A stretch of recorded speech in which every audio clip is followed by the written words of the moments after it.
Well, welcome. Today is Thursday, the 2nd of April. I do hope that you had a fun April Fool's Day and that nobody was pranked too badly on April Fool's Day.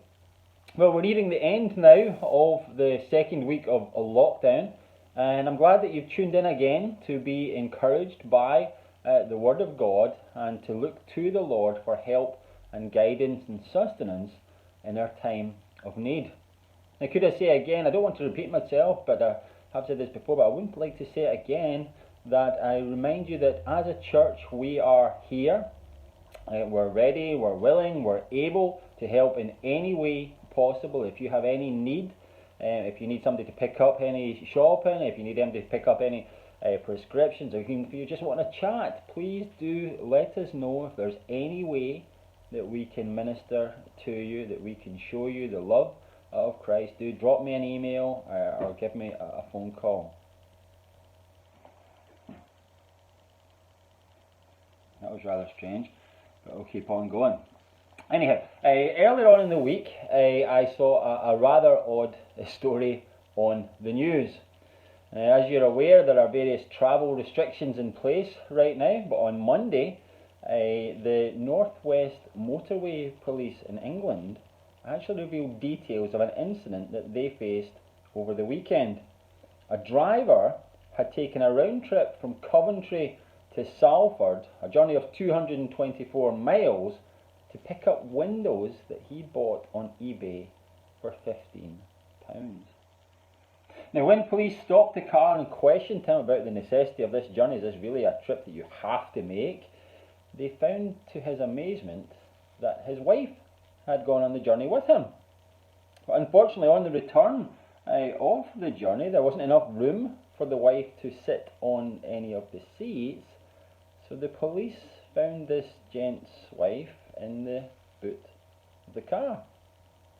Okay, suppose this takes the phrase backseat driver to a whole new level. But as I read this, it made me think about how people often try to circumvent laws.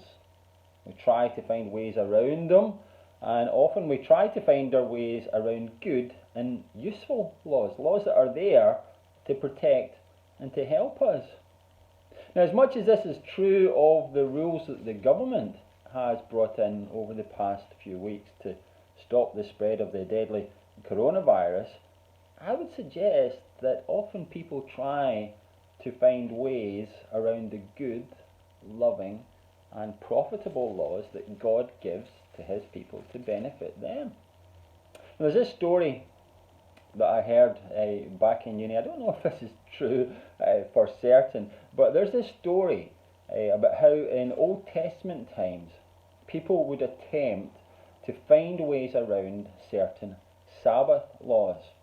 As we know, folks weren't meant to work on the Sabbath, and they weren't allowed to travel any great distance either. But there was one exception. If a person was on a sea journey, he or she could continue on that journey during the Sabbath. So the exception clause to the law became no travelling on the Sabbath, except if you are above water. Do you know that it is said that what folks did was they would get a bucket of water, they would tie it underneath their donkey, they would hop on for a ride, and if anybody stopped them, they would say, "Look, I can travel today. Why? Well, I'm above water." Don't think that's really in keeping with the spirit of the law, do you? Folks, God gives us laws in part for the same reason that the state has devised rules concerning this present danger, to protect us, to ensure that we're safe, to keep us in many cases from hurting ourselves and from endangering other people. The Word of God says in 1 Timothy that the law is good if one uses it lawfully. In Deuteronomy 5, after the Lord gives the law to Moses, he says that if people keep this law, if people keep my laws, things will go well with them. In Psalm 1, we're told that ones who delight in God's law are blessed. And from the lips of Jesus, in John chapter 14, we hear this exhortation. He tells his followers, if you love me, you will keep my commandments. Folks, we have a God who loves us, who seeks to protect us, who desires to shield us from that which will hurt us, that which will cause us pain, and ultimately, if we don't seek refuge in his cross, which will cause us ultimately spiritual death. So let's be a people who don't look for ways around God's laws, but rather, in loving obedience, we seek to honour God who perfectly fulfilled the law for us. And we do so by trusting him and obeying him. Now, I left you yesterday with a wee song, and I'd like to leave you today in the same manner. You'll know this song, I'm sure. It goes like this. When we walk with the Lord in the light of his word, what a glory he sheds on our way. While we do his good will, he abides with us still, and to all who will trust and obey. Trust and obey, for there's no other way to be happy in Jesus but to trust and obey. Let me tell you what the second verse says. It should encourage us today.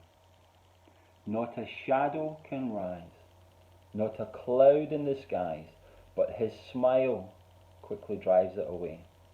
Not a doubt or a fear, not a sigh or a tear can abide while we trust and obey.